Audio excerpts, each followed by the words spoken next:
أعوذ بالله من الشيطان الرجيم. بسم الله الرحمن الرحيم. سبحان الذي أسرى بعبده ليلا من المسجد الحرام إلى المسجد الأقصى الذي باركنا حوله لنريه من آياتنا إنه هو السميع البصير. وآتينا موسى الكتاب وجعلناه هدى لبني إسرائيل ألا تتخذوا من دوني وكيلا ذرية من حملنا مع نوح إنه كان عبدا شكورا. وقضينا إلى بني إسرائيل في الكتاب لتفسدن في الأرض مرتين ولتعلن علوا كبيرا. فإذا جاء وعد أولاهما بعثنا عليكم عبادا لنا أولي بأس شديد فجاسوا خلال الديار وكان وعدا مفعولا. ثم رددنا لكم الكرة عليهم وأمددناكم بأموال وبنين وجعلناكم أكثر نفيرا. إن أحسنتم أحسنتم لأنفسكم وإن أسأتم فلها. فإذا جاء وعد الآخرة ليسوءوا وجوهكم وليدخلوا المسجد كما دخلوه أول مرة وليتبروا ما علوا تتبيرا. عسى ربكم أن يرحمكم وإن عدتم عدنا وجعلنا جهنم للكافرين حصيرا. إن هذا القرآن يهدي للتي هي أقوم ويبشر المؤمنين الذين يعملون الصالحات أن لهم أجرا كبيرا وأن الذين لا يؤمنون بالآخرة أعتدنا لهم عذابا أليما. ويدعو الإنسان بالشر دعاءه بالخير وكان الإنسان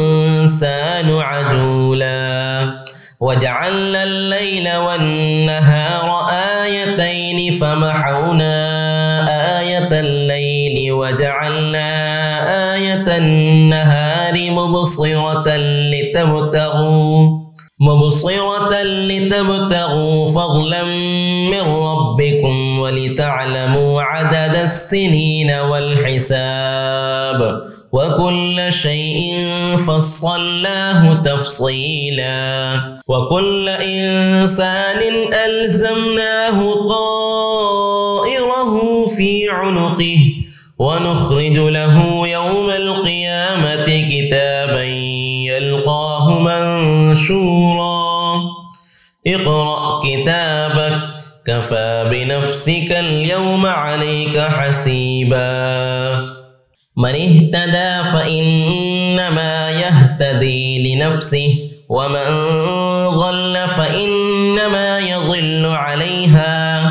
ولا تزر وازرة وزر أخرى وما كنا معذبين حتى نبعث رسولا. وإذا أردنا أن نهلك قرية أمرنا مترفيها ففسقوا فيها فحق عليها القول فدمرناها تدميرا. وكم أهلكنا من القرون من بعد نوح وكفى بربك بذنوب عباده خبيرا بصيرا. من كان يريد العاجلة عجلنا له فيها ما نشاء لمن نريد ثم جعلنا له جهنم يصلاها مذموما مدحورا ومن أراد الآخرة وسعى لها سعيها وهو مؤمن فأولئك كان سعيهم مشكورا كلا نمد هؤلاء وهؤلاء من عطاء ربك وما كان عطاء ربك محظورا انظر كيف فضلنا بعضهم على بعض وللآخرة أكبر درجات وأكبر تفضيلا لا تجعل مع الله إلها آخر فتقعد مذموما مخذولا وقضى ربك ألا تعبدوا إلا إياه وبالوالدين إحسانا إما يبلغن عندك الكبر أحدهما أو كلاهما فلا تقل لهما أف ولا تنهرهما وقل لهما قولا كريما واخفض لهما جناح الذل من الرحمة وقل رب ارحمهما كما ربياني صغيرا ربكم أعلم بما في نفوسكم إن تكونوا صالحين فإنه كان للأوابين غفورا وآت ذا القربى حقه والمسكين وابن السبيل ولا تبذر تبذيرا إن المبذرين كانوا إخوان الشياطين وكان الشيطان لربه كفورا وإما تعرضن عنهم ابتغاء رحمة من ربك ترجوها فقل لهم قولا ميسورا ولا تجعل يدك مغلولة إلى عنقك ولا تبسطها كل البسط فتقعد ملوما محسورا إن ربك يبسط الرزق لمن يشاء ويقدر إنه كان بعباده خبيرا بصيرا ولا تقتلوا أولادكم خشية إملاق نحن نرزقهم وإياكم إن قتلهم كان خطأ كبيرا ولا تقربوا الزنا إنه كان فاحشة وساء سبيلا ولا تقتلوا النفس التي حرم الله إلا بالحق ومن قتل مظلوما فقد جعلنا لوليه سلطانا فلا يسرف في القتل إنه كان منصورا ولا تقربوا مال اليتيم إلا بالتي هي أحسن حتى يبلغ أشده وأوفوا بالعهد إن العهد كان مسؤولا وأوفوا الكيل إذا كلتم وزنوا بالقسطاس المستقيم ذلك خير وأحسن تأويلا ولا تقف ما ليس لك به علم إن السمع والبصر والفؤاد كل أولئك كان عنه مسؤولا ولا تمش في الأرض مرحا إنك لن تخرق الأرض ولن تبلغ الجبال طولا كل ذلك عند ربك مكروها ذلك مما أوحى إليك ربك من الحكمة ولا تجعل مع الله إلها آخر فتلقى في جهنم ملوما مدحورا أفأصفاكم ربكم بالبنين واتخذ من الملائكة إناثا إنكم لتقولون قولا عظيما ولقد صرفنا في هذا القرآن ليذكروا وما يزيدهم إلا نفورا قل لو كان معه آلهة كما يقولون إذا لابتغوا إلى ذي العرش سبيلا سبحانه وتعالى عما يقولون علوا كبيرا تسبح له السماوات السبع والأرض ومن فيهن وإن من شيء إلا يسبح بحمده ولكن لا تفقهون تسبيحهم إنه كان حليما غفورا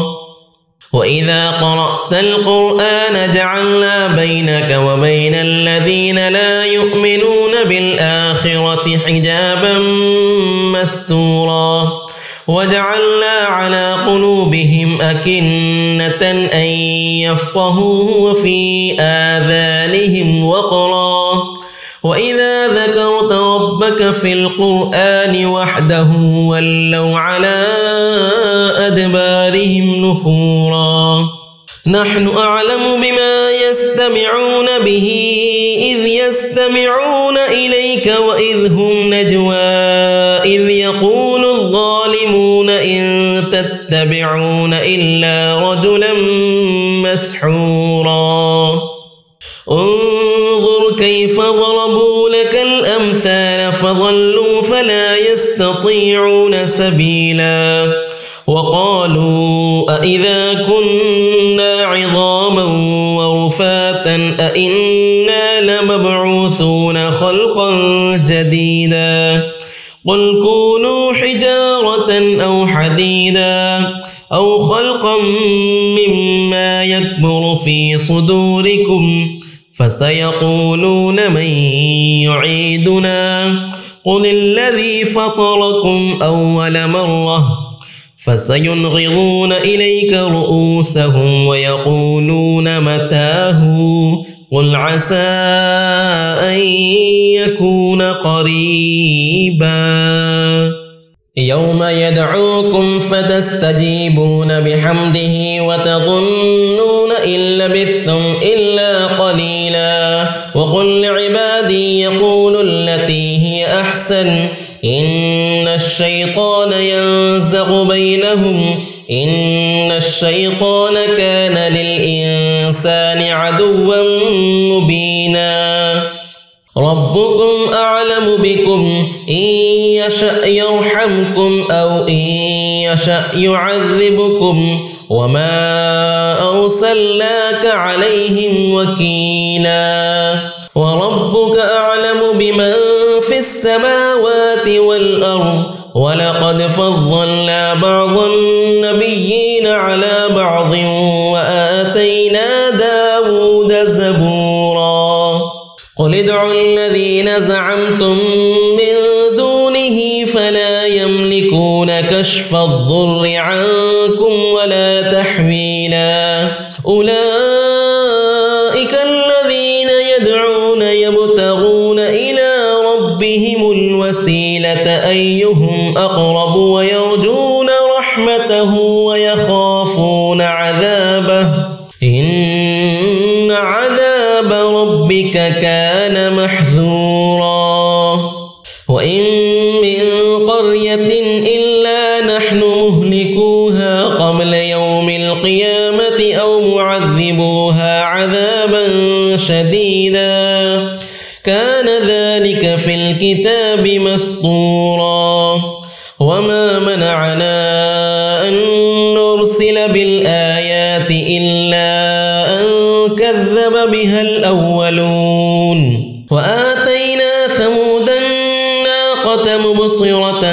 فظلموا بها وما نرسل بالآيات إلا تخويفا وإذ قلنا لك إن ربك أحاط بالناس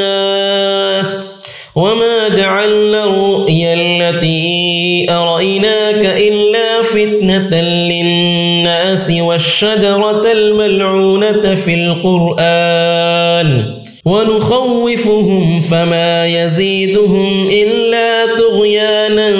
كبيرا وإذ قلنا للملائكة اسجدوا لآدم فسجدوا إلا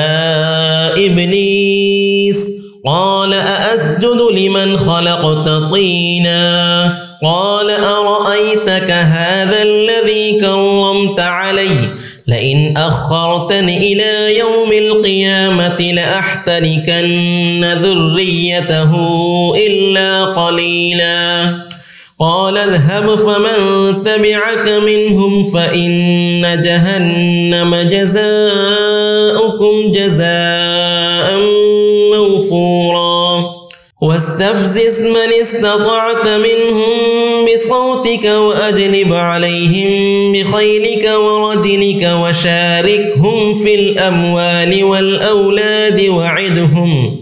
وما يعدهم الشيطان إلا غرورا إن عبادي ليس لك عليهم سلطان وكفى بربك وكيلا ربكم الذي يزجي لكم الفلك في البحر لتبتغوا من فضله إنه كان بكم رحيما وإذا مسكم الضر في البحر ضل من تدعون إلا إياه فلما نجاكم إلى البر أعرضتم وكان الإنسان كفورا أفأمنتم أن يخسف بكم جانب البر أو يرسل عليكم حاصبا ثم لا تجدوا لكم وكيلا أم أمنتم أن يعيدكم فيه تارة أخرى فيرسل عليكم قاصفا من الريح فيغرقكم بما كفرتم ثم لا تجدوا لكم علينا به تبيعا ولقد كرمنا بني آدم وحملناهم في البر والبحر ورزقناهم من الطيبات وفضلناهم على كثير ممن خلقنا تفضيلا يوم ندعو كل أناس بإمامهم فمن أوتي كتابه بيمينه فأولئك يقرؤون كتابهم ولا يظلمون فتيلا ومن كان في هذه أعمى فهو في الآخرة أعمى وأضل سبيلا وإن كادوا ليفتنونك عن الذي أوحينا إليك لتفتري علينا غيره وإذا لاتخذوك خليلا ولولا أن ثبتناك لقد كدت تركن إليهم شيئا قليلا إذا لأذقناك ضعف الحياة وضعف الممات ثم لا تجد لك علينا نصيرا وإن كادوا ليستفزونك من الأرض ليخرجوك منها وإذا لا يلبثون خلافك إلا قليلا سنة من قد أرسلنا قبلك من رسلنا ولا تجد لسنتنا تحويلا أقم الصلاة لدلوك الشمس إلى غسق الليل وقرآن الفجر إن قرآن الفجر كان مشهودا ومن الليل فتهجد به نافلة لك عسى أن يبعثك ربك مقاما محمودا وقل رب أدخلني مدخل صدق وأخرجني مخرج صدق واجعل لي من لدنك سلطانا نصيرا وقل جاء الحق وزهق الباطل إن الباطل كان زهوقا وننزل من القرآن ما هو شفاء ورحمة للمؤمنين ولا يزيد الظالمين إلا خسارا وإذا أنعمنا على الإنسان أعرض ونأى بجانبه وإذا مسه الشر كان يئوسا قل كل يعمل على شاكلته فربكم أعلم بمن هو أهدى سبيلا ويسألونك عن الروح قل الروح من أمر ربي وما أوتيتم من العلم إلا قليلا ولئن شئنا لنذهبن بالذي أوحينا إليك ثم لا تجد لك به علينا وكيلا إلا رحمة من ربك إن فضله كان عليك كبيرا قل لئن اجتمعت الإنس والجن على أن يأتوا بمثل هذا القرآن لا يأتون بمثله ولو كان بعضهم لبعض ظهيرا ولقد صرفنا للناس في هذا القرآن من كل مثل فأبى أكثر الناس إلا كفورا وقالوا لن نؤمن لك حتى تفجر لنا من الأرض ينبوعا أو تكون لك جنة من نخيل وعنب فتفجر الأنهار خلالها تفجيرا أو تسقط السماء كما زعمت علينا كسفا أو تأتي بالله والملائكة قبيلا أو يكون لك بيت من زخرف أو ترقى في السماء ولن نؤمن لرقيك حتى تنزل علينا كتابا نقرأه قل سبحان ربي هل كنت إلا بشرا رسولا وما منع الناس أن يؤمنوا إذ جاءهم الهدى إلا أن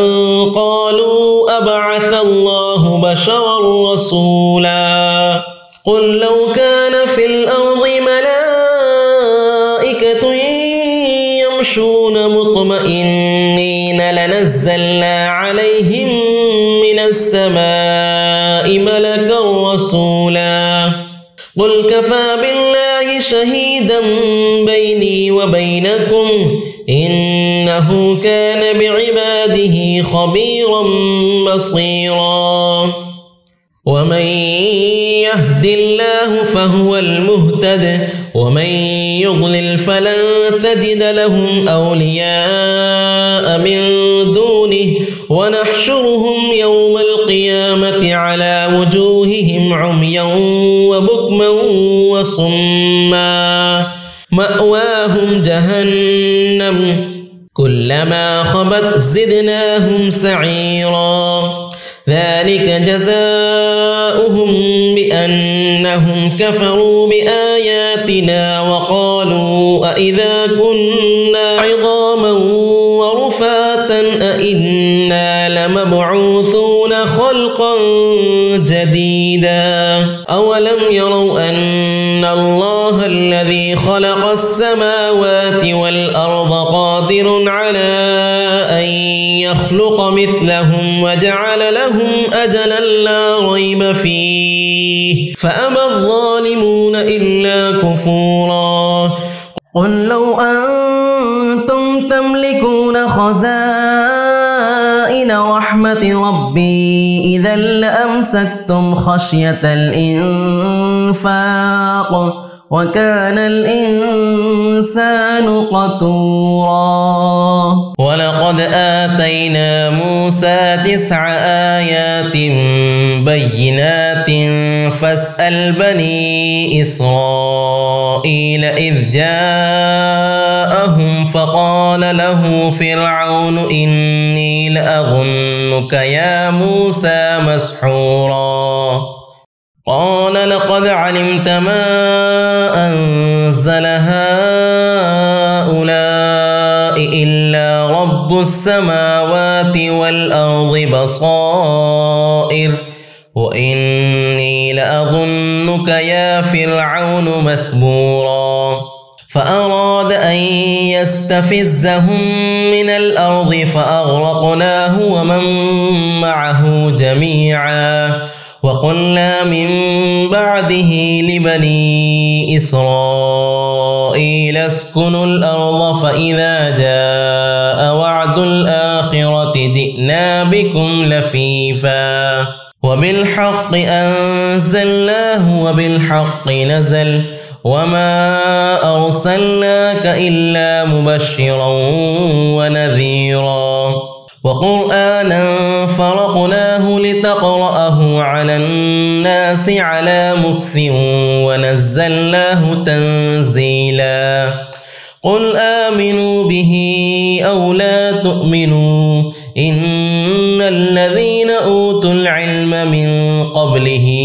إذا يتلى عليهم يخرون للأذقان سجدا ويقولون سبحان ربنا إن كان وعد ربنا لمفعولا ويخرون للأذقان يبكون ويزيدهم خشوعا قل ادعوا الله أو ادعوا الرحمن أيما تدعوا فله الأسماء الحسنى ولا تجهر بصلاتك ولا تخافت بها وابتغ بين ذلك سبيلا وقل الحمد لله الذي لم يتخذ ولدا ولم يكن له شريك في الملك ولم يكن له ولي من الذل وكبره تكبيرا بسم الله الرحمن الرحيم الحمد لله الذي أنزل على عبده الكتاب ولم يجعل له عوجا قيما لينذر بأسا شديدا من لدنه ويبشر المؤمنين الذين يعملون الصالحات أن لهم أجرا حسنا ماكثين فيه أبدا وينذر الذين قالوا اتخذ الله ولدا ما لهم به من علم ولا لآبائهم كبرت كلمة تخرج من أفواههم إن يقولون إلا كذبا فلعلك باخع نفسك على آثارهم إن لم يؤمنوا بهذا الحديث أسفا إنا جعلنا ما على الأرض زينة لها لنبلوهم أيهم أحسن عملا وإنا لجاعلون ما عليها صعيدا جرزا أم حسبت أن أصحاب الكهف والرقيم كانوا من آياتنا عجبا إذ أوى الفتية إلى الكهف فقالوا ربنا آتنا من لدنك رحمة وهيئ لنا من أمرنا رشدا فضربنا على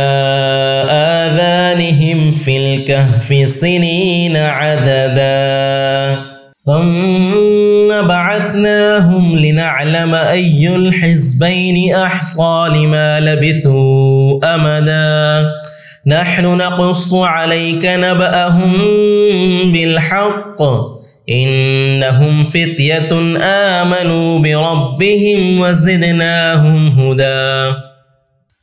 وربطنا على قلوبهم إذ قاموا فقالوا ربنا رب السماوات والأرض لن ندعو من دونه إلها لقد قلنا إذا شططا هؤلاء قوم اتخذوا من دونه آلهة لولا يأتون عليهم بسلطان بين فمن أظلم ممن افترى على الله كذبا وإذ اعتزلتموهم وما يعبدون إلا الله فأووا إلى الكهف ينشر لكم ربكم من رحمته ويهيئ لكم من أمركم مرفقا وترى الشمس إذا طلعت تزاور عن كهفهم ذات اليمين وإذا غربت تقرضهم ذات الشمال وهم في فجوة منه ذلك من آيات الله من يهد الله فهو المهتد ومن يضلل فلن تجد له وليا مرشدا وتحسبهم أيقاظا وهم رقود ونقلبهم ذات اليمين وذات الشمال وكلبهم باسط ذراعيه بالوصيد لو اطلعت عليهم لوليت منهم فرارا ولملئت منهم رعبا وكذلك بعثناهم ليتساءلوا بينهم قال قائل منهم كم لبثتم قالوا لبثنا يوما أو بعض يوم قالوا ربكم أعلم بما لبثتم فابعثوا أحدكم بورقكم هذه إلى المدينة فلينظر أيها أزكى طعاما فليأتكم برزق منه وليتلطف ولا يشعرن بكم أحدا إنهم إن يظهروا عليكم يرجموكم أو يعيدوكم في ملتهم ولن تفلحوا إذا أبدا وكذلك أعثرنا عليهم ليعلموا أن وعد الله حق وأن الساعة لا ريب فيها إذ يتنازعون بينهم أمرهم فقالوا ابنوا عليهم بنيانا ربهم أعلم بهم قال الذين غلبوا على أمرهم لنتخذن عليهم مسجدا سيقولون ثلاثة رابعهم كلبهم ويقولون خمسة سادسهم كلبهم رجما بالغيب ويقولون سبعة وثامنهم كلبهم قل ربي أعلم بعدتهم ما يعلمهم إلا قليل فلا تمار فيهم إلا مراء ظاهرا ولا تستفت فيهم منهم أحدا ولا تقولن لشيء إني فاعل ذلك غدا إلا أن يشاء الله واذكر ربك إذا نسيت وقل عسى أن يهديني ربي لأقرب من هذا رشدا ولبثوا في كهفهم 300 سنين وازدادوا 9 قل الله أعلم بما لبثوا له غيب السماوات والأرض أبصر به وأسمع ما لهم من دونه من ولي ولا يشرك في حكمه أحدا واتل ما أوحي إليك من كتاب ربك لا مبدل لكلماته ولن تجد من دونه ملتحدا واصبر نفسك مع الذين يدعون ربهم بالغداة والعشي يريدون وجهه ولا تعد عيناك عنهم تريد زينة الحياة الدنيا ولا تطع من أغفلنا قلبه عن ذكرنا واتبع هواه وكان أمره فرطا وقل الحق من ربكم فمن شاء فليؤمن ومن شاء فليكفر إنا أعتدنا للظالمين نارا أحاط بهم سرادقها وإن يستغيثوا يغاثوا بماء كالمهل يشوي الوجوه بئس الشراب وساءت مرتفقا إن الذين آمنوا وعملوا الصالحات إنا لا نضيع أجر من أحسن عملا أولئك لهم جنات عدن تجري من تحتهم الأنهار يحلون فيها من أساور من ذهب ويلبسون ثيابا خضرا من سندس واستبرق متكئين فيها على الأرائك نعم الثواب وحسنت مرتفقا واضرب لهم مثل الرجلين جعلنا لأحدهما جنتين من أعناب وحففناهما بنخل وجعلنا بينهما زرعا كلتا الجنتين آتت أكلها ولم تظلم منه شيئا وفجرنا خلالهما نهرا وكان له ثمر فقال لصاحبه وهو يحاوره أنا أكثر منك مالا وأعز نفرا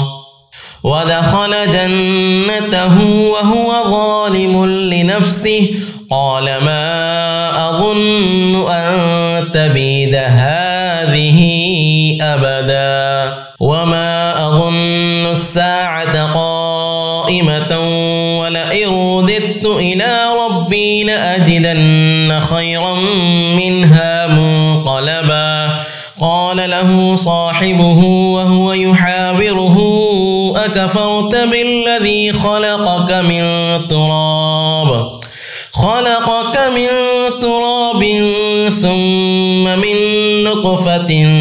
ثم سواك رجلا لكن هو الله ربي ولا أشرك بربي أحدا ولولا إذ دخلت جنتك قلت ما شاء الله لا قوة إلا بالله إن ترني أنا أقل منك مالا وولدا فعسى ربي أن يؤتيني خيرا من جنتك ويرسل عليها حسبانا من السماء فتصبح صعيدا زلقا أو يصبح ماؤها غورا فلن تستطيع له طلبا وأحيط بثمره فأصبح يقلب كفيه على ما أنفق فيها وهي خاوية على عروشها ويقول يا ليتني لم أشرك بربي أحدا ولم تكن له فئة ينصرونه من دون الله وما كان منتصرا هنالك الولاية لله الحق هو خير ثوابا وخير عقبا واضرب لهم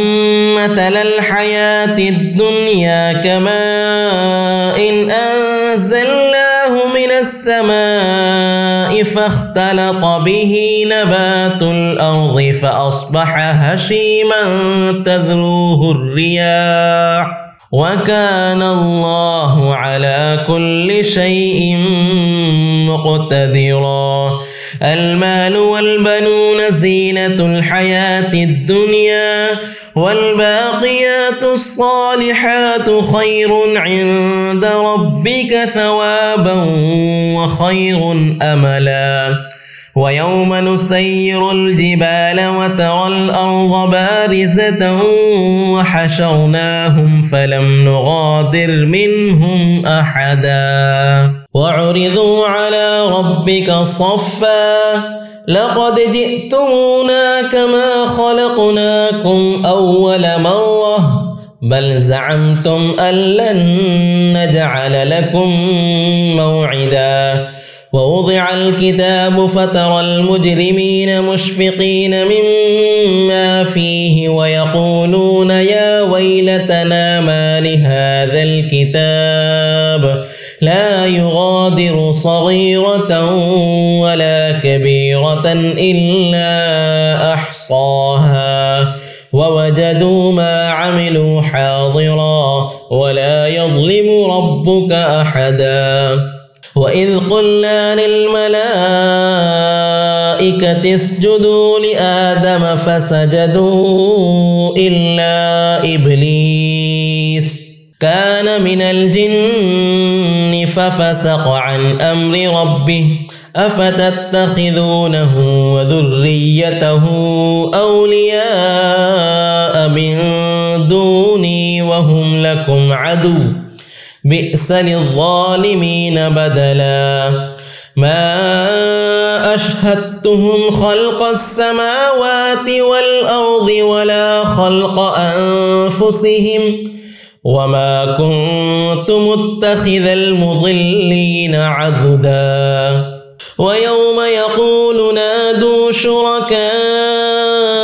الذين زعمتم فدعوهم فلم يستجيبوا لهم وجعلنا بينهم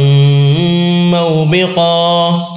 ورأى المجرمون النار فظنوا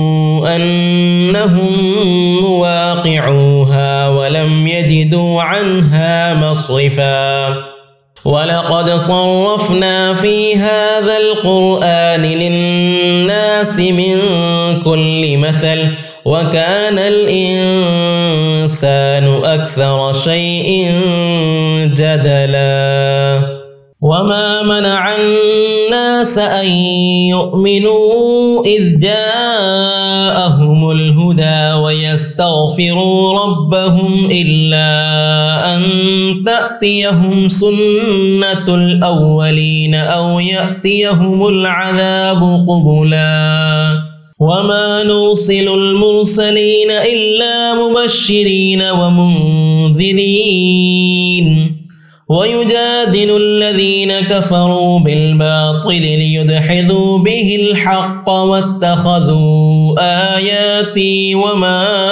أنذروا هزوا ومن أظلم ممن ذكر بآيات ربه فأعرض عنها ونسي ما قدمت يداه إنا جعلنا على قلوبهم أكنة أن يفقهوه وفي آذانهم وقرا وإن تدعهم إلى الهدى فلن يهتدوا إذا أبدا وربك الغفور ذو الرحمة لو يؤاخذهم بما كسبوا لعجل لهم العذاب بل لهم موعد لن يجدوا من دونه موئلا وتلك القرى أهلكناهم لما ظلموا وجعلنا لمهلكهم موعدا وإذ قال موسى لفتاه لا أبرح حتى أبلغ مجمع البحرين أو أمضي حقبا فلما بلغا مجمع بينهما نسيا حوتهما فاتخذ سبيله في البحر سربا فلما جاوزا قال لفتاه آتنا غداءنا لقد لقينا من سفرنا هذا نصبا قال أرأيت إذ أوينا إلى الصخرة فإني نسيت الحوت وما أنسانيه إلا الشيطان أن أذكره واتخذ سبيله في البحر عجبا قال ذلك ما كنا نبغي فارتدا على آثارهما قصصا فوجدا عبدا من عبادنا آتيناه رحمة من عندنا وعلمناه من لدنا علما قال له موسى هل أتبعك على أن تعلمني مما علمت رشدا قال إنك لن تستطيع معي صبرا وكيف تصبر على ما لم تحط به خبرا قال ستجدني إن شاء الله صابرا ولا أعصي لك أمرا قال فإن اتبعتني فلا تسألني عن شيء حتى أحدث لك منه ذكرا فانطلقا حتى إذا ركبا في السفينة خرقها قال أخرقتها لتغرق أهلها لقد جئت شيئا إمرا قال ألم أقل إنك لن تستطيع معي صبرا قال لا تؤاخذني بما نسيت ولا ترهقني من أمري عسرا فانطلقا حتى إذا لقيا غلاما فقتله قال أقتلت نفسا زكية بغير نفس لقد جئت شيئا نكرا